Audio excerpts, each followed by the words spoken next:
In this video, we're going to talk all about filter elements and their various settings. Filters are elements of an automation designed to alter a contact's path throughout your map. They're important because they help you deliver more relevant and personalized experiences. We're going to cover 5 filters in this video, and those are conditions, forks, splits, go-to elements, and the end or exit element. A condition is a filter that determines whether or not contacts fit a specific criteria and sends them down different paths depending on the answer. You can think of it as a decision point. When a contact hits a condition element, Ontraport asks whether the conditions you set up are true or not for this contact.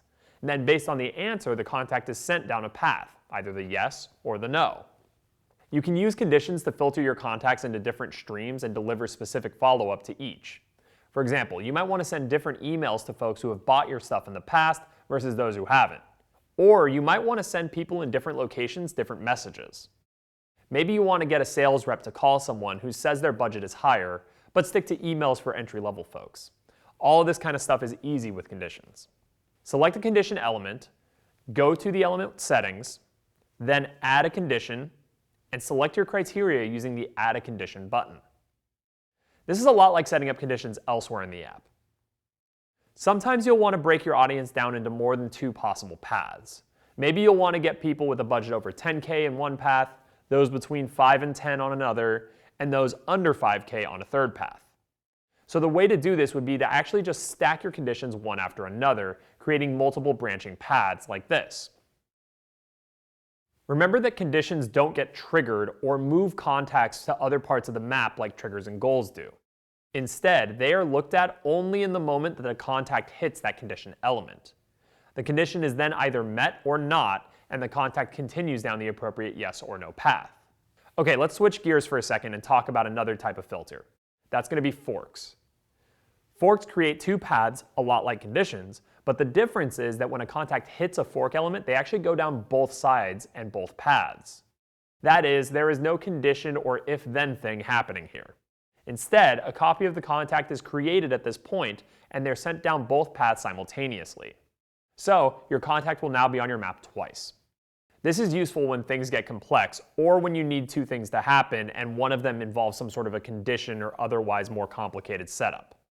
For example, people often use forks when they have an Add to Campaign element on their map. So let's say you have a generic lead nurture campaign, but you also want to send contacts interested in specific content down a special series of campaign emails. Really, this is one campaign nested within another, and you don't want to remove the contact from the lead nurture campaign just because they want that extra special content. So instead, you can use forks to send them to both. The next type of filter is a split, which is short for a split test.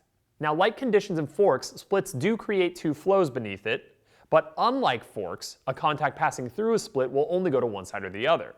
Then, unlike conditions, a contact's path is not determined by some criteria that you set, but rather by chance. A split ensures that a set percentage of contacts flow to each side, and you can control what percentage goes to either side in the split settings.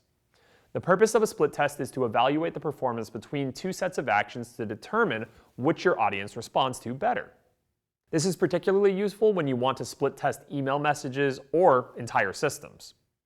The most common use of this is to simply split test your emails.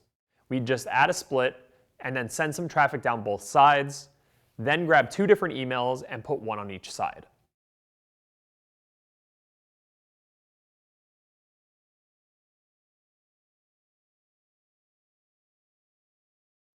Now, maybe the change is as simple as a different subject line, but the point is you should really consider doing this because it's so easy to set up, and sometimes you'll find that one email just performs a ton better than the other, and that's a free win for you. Of course, you would eventually kill the losing emails and keep the winner, and hell, maybe even replace the loser with a new one. You can check how well your emails are performing at any point in time by clicking here, and then you'll see things like sent, open, click, and opt-outs directly on your map. Now let's talk about the go-to filter. And go-to filters are super simple. All they do is pick up contacts and put them down somewhere else on the map. Let's show you how to use it. First, we just click and drag the arrow and attach it to whatever element we want to move our contacts to. Go-to elements are really handy when you have branching flows based on things like goals or conditions, but ultimately you want to bring your contacts back together into a singular flow. Let me clarify with an example. Say you have 3 different ebook opt-in pages for 3 different ebooks. You could have a trigger for each one of those, and under each you'll have an email that delivers that particular ebook to the prospect.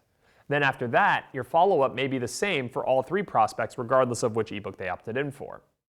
In that case, instead of copying your entire follow-up sequence 3 different times, you could just add a couple of go-to elements and move them all into the same flow.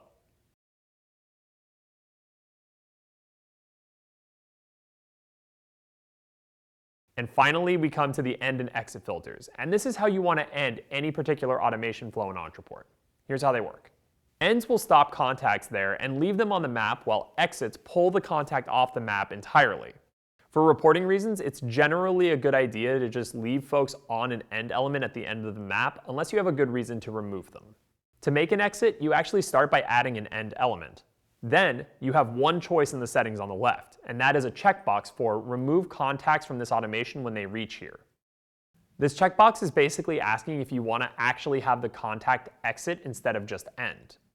If you check that box, then the end will become an exit, and any contact that hits that element will be removed from the automation automatically.